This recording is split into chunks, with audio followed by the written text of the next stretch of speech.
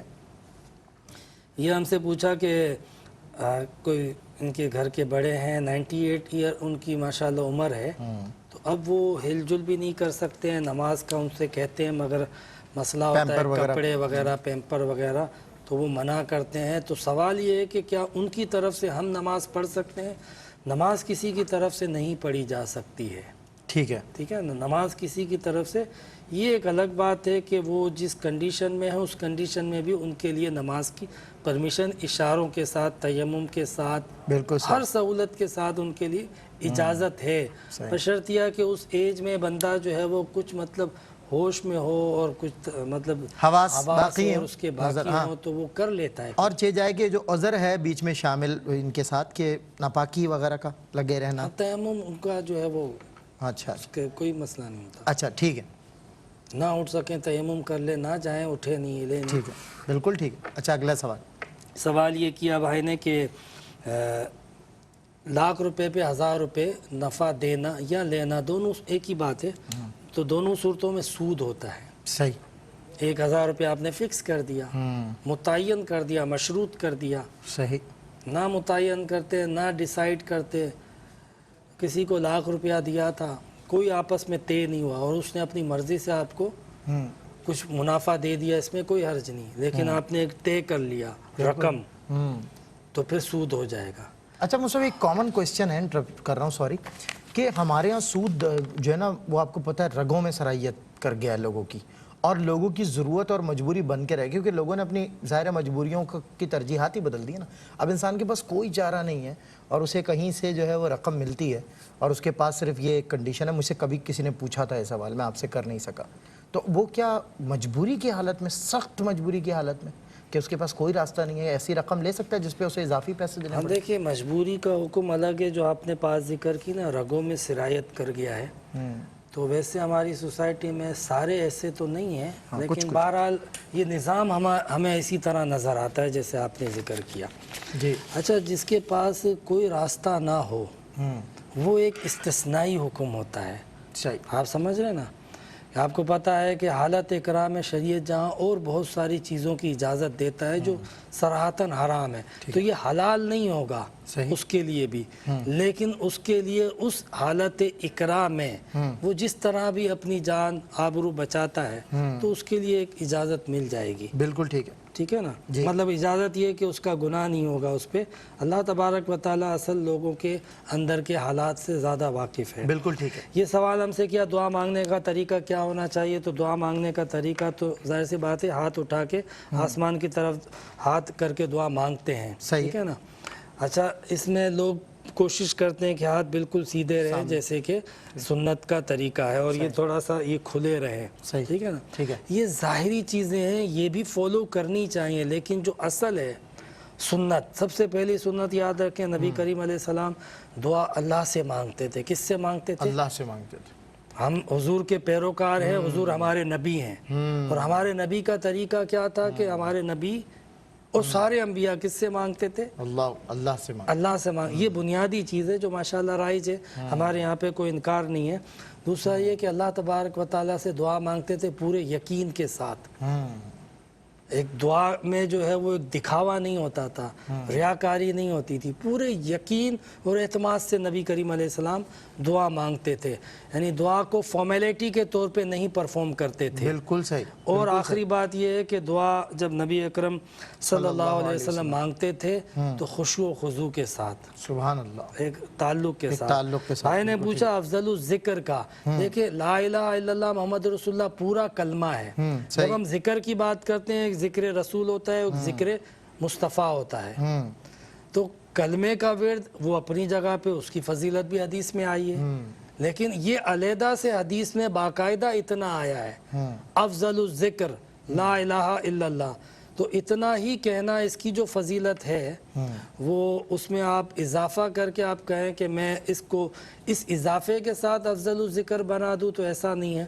جس طرح حدیث میں آیا ہے ویسا ہی وہ رہے گا. پانی اگر ڈھکا ہوا نہ ہو تو بھی وہ ناپاک نہیں ہوگا, وضو کر سکتے ہیں. ٹھیک ہے, بس اتنا ہے کہ کھلا پانی ہو تو پینے میں احتراز کریں.